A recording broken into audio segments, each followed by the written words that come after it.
once in a while we come across a film that's landmark and groundbreaking.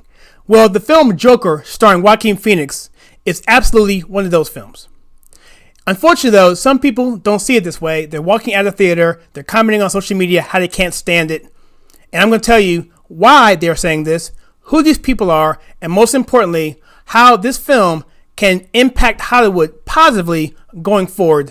I'm going to talk about all of this on my next Conservative Take. Hi, my name is Kyle, and if you're unfamiliar with the way I do my movie reviews, please click this link right here, and that quick summary will explain everything. And as always, if you don't want to know anything about the movie, I will leave a spoiler warning below, so you will know when to come back or when to skip over if you don't want to know anything about the film.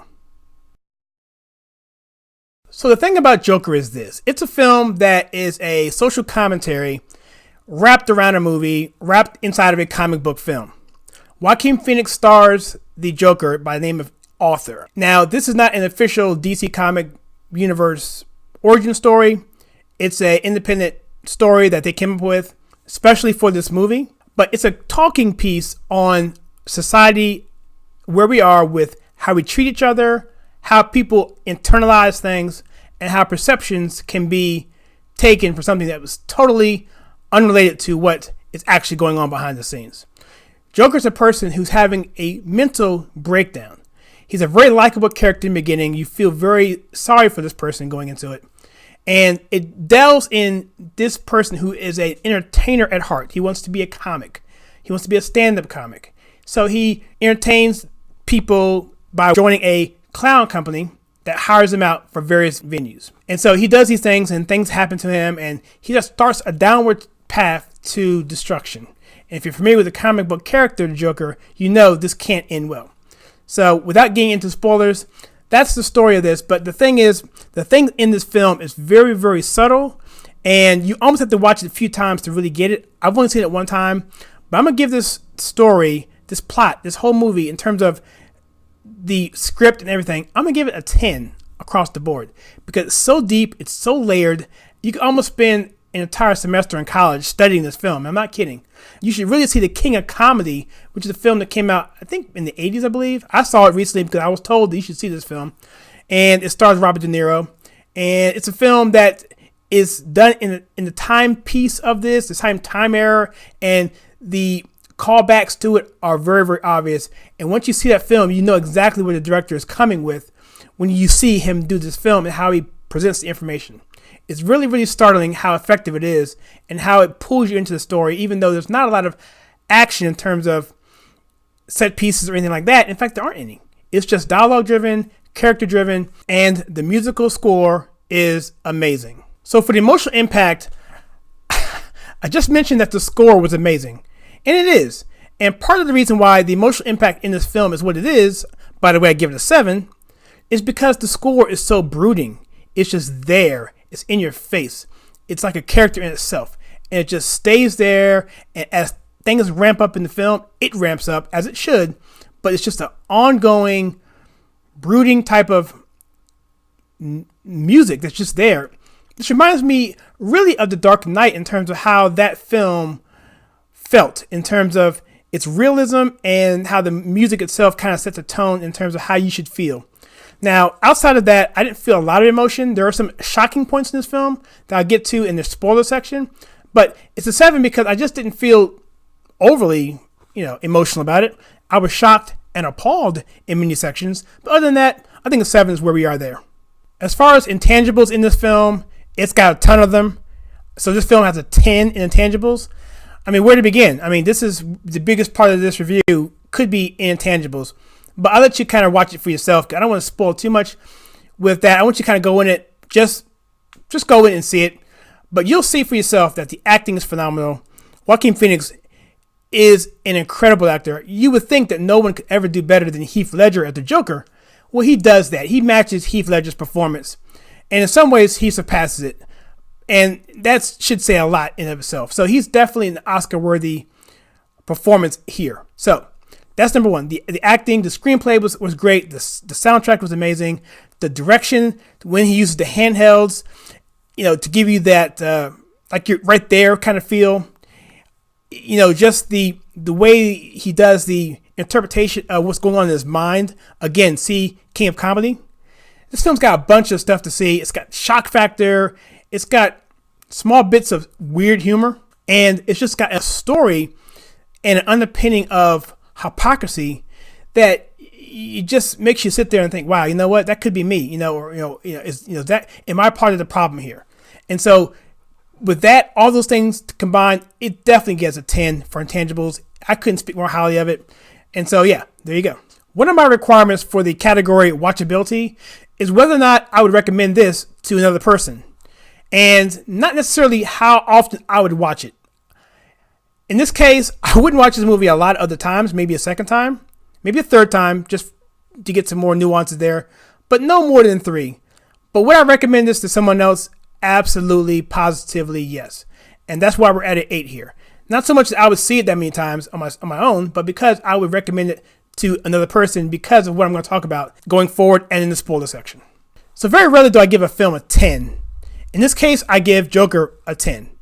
And I don't do that half-heartedly. I do that because I believe that the director and the producers put exactly what they wanted to put onto the screen. And that's really all you can ask. And so in terms of that, in terms of all of the pieces that come together for this film, Joaquin Phoenix holds the screen in a way that I haven't seen in a while. And I think that the story and the narrative and the messaging and the timing of it, what we have going on today in social media and politics and so forth, it really flips things on its head, right? And it really gets you thinking. And it's like, I really want people to see this film and talk about and discuss it. Similarly to Sticks and Stones, how it was so controversial with the David Chappelle Netflix special that came out. Similar to that, how it caused such a swell of attention in the media and controversy.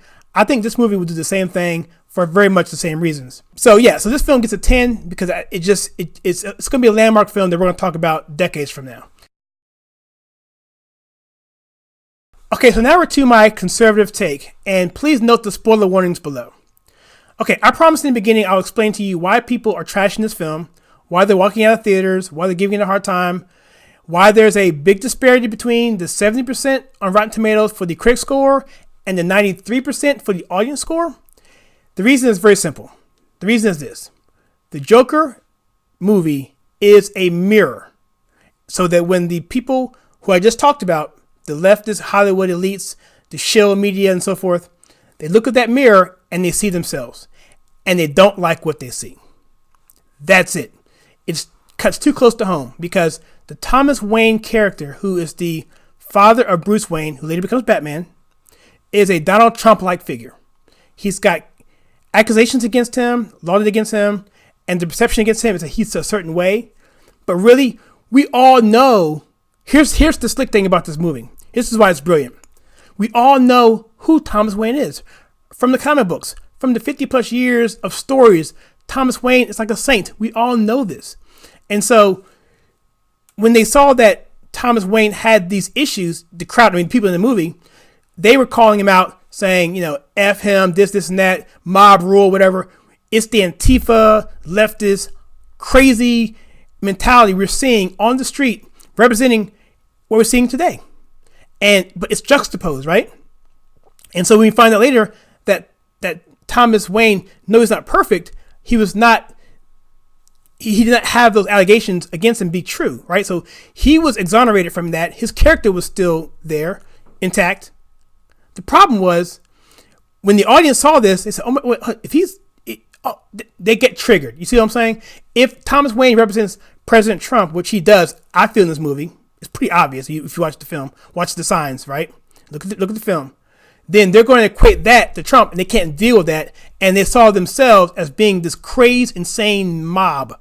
And then later in the film, at the end, the last scene, when he's on the couch with the talk show host played by Robert De Niro, he goes through why he's doing what he's doing, that he's been abused, how people around him have been mean and horrible, and all these things. And so this whole movie, we're seeing this character go down this downward spiral. But we're seeing the reason why he's doing it is because of the people around him making him this way. He's being mistreated in such a way over and over and over again. He's a very sympathetic character. And then midway through, you realize, wait, it's some people like me possibly who are doing that. Am I responsible for doing this to people? And that's why people can't deal with it, because it cuts too close to home. All right. And all this stuff, talk about the violence being too much. Well, it is violent. It's very shocking, but it's no worse than the Walking Dead episode I've seen, back in the day, or many other TV shows that are coming out now that are really, really crazy violent. It's no different than that. So it's not the violence at all.